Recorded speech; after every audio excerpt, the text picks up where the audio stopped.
Hey guys, quick video on a jig that I made. I have a ton of these little cutoffs and different kinds of wood. There's some maple, black walnut, poplar, pine, and I kind of dabble on making some stuff and selling it online, and I've come to the realization that these unfinished wooden block houses are actually pretty popular. So I've made a bunch of larger ones, but decided that I'm going to try making some smaller ones. Then I came to the issue where cutting the roofs, the 45s or whatever angle you want to make the roof at, was pretty dangerous with such a short piece of wood. So I gave it a few minutes, thought about it, and I came up with a jig, and I'm going to show you that jig now. So here it is. It's nothing fancy. Given the fact that I'm only going to be using it for smaller pieces of material, I didn't have to make it very big. And I should mention that this is for my compound miter saw. So basically what I did is I took this scrap piece of oak, maple, the bottom piece here is pine, the back piece is pine, and this is only here to keep this from spreading apart when you tighten the screws down. Basically just screwed everything together.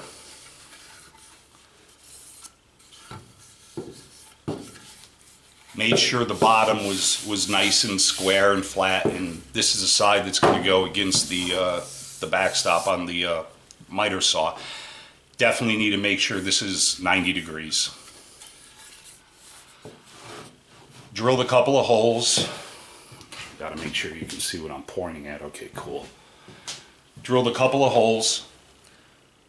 I use a 3/16 drill bit and then tap them at 1/4-20 and use 1/4-20 machine screws. I really would like to have like a T on this so you can just spin it by hand, but this is kind of in its infancy. I wasn't really sure how it was going to work, but it actually works well. So it's questionable about the threads after you tap them.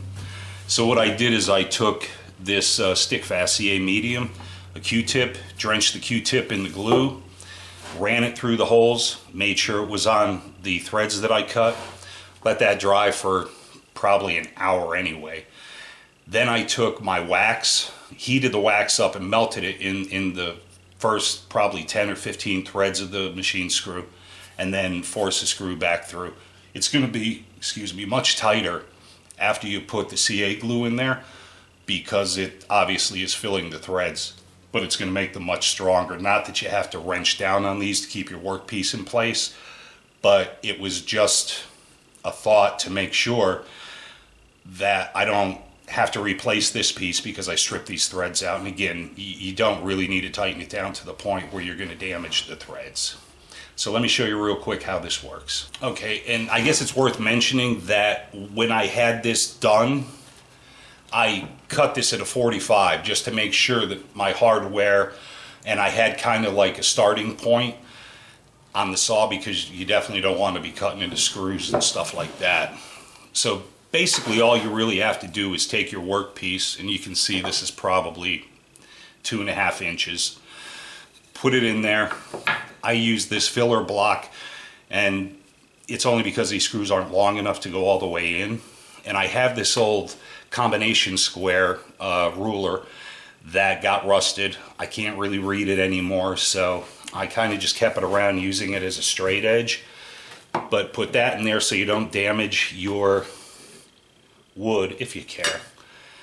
You can put this out quite far actually, and then we'll tighten down our screw.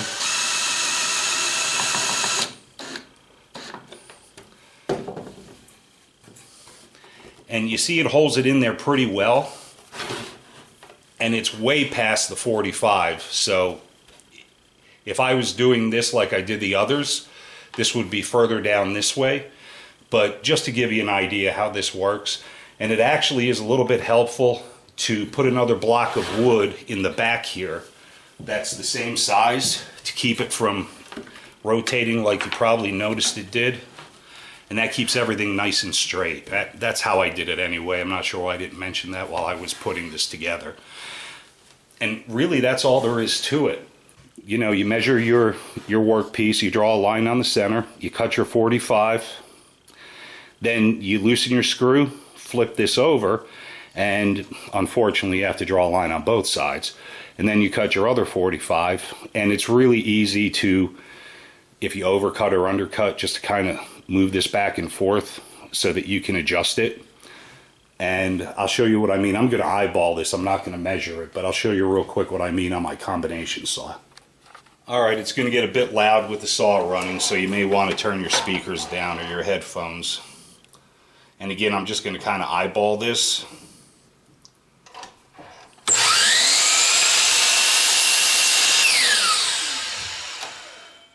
See, there's no way you could do that, or I could do that with the tools that I have in my shop anyway, other than a handsaw, which is just takes forever. And with how many of these I need to make, I just don't have that kind of time. So I invested, it probably took me 45 minutes to make this.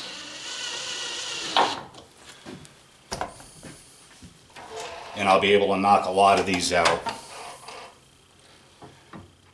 Again, I'm going to kind of eyeball this.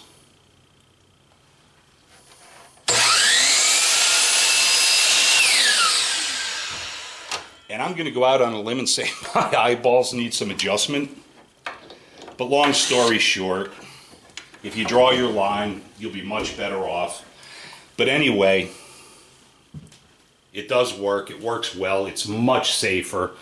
You just have to make sure that your workpiece is clamped down tight enough so that when you hit it with your blade, it doesn't come shooting out of there and take your face off. And this is a relatively new blade on my saw, so I'm not worried about it grabbing. And it's been working pretty well. Even on this thick piece of maple, not much of an issue at all. Actually, no issues at all. So I just thought I'd share this in case somebody else was wondering, losing fingers, taking forever. Thought I'd share.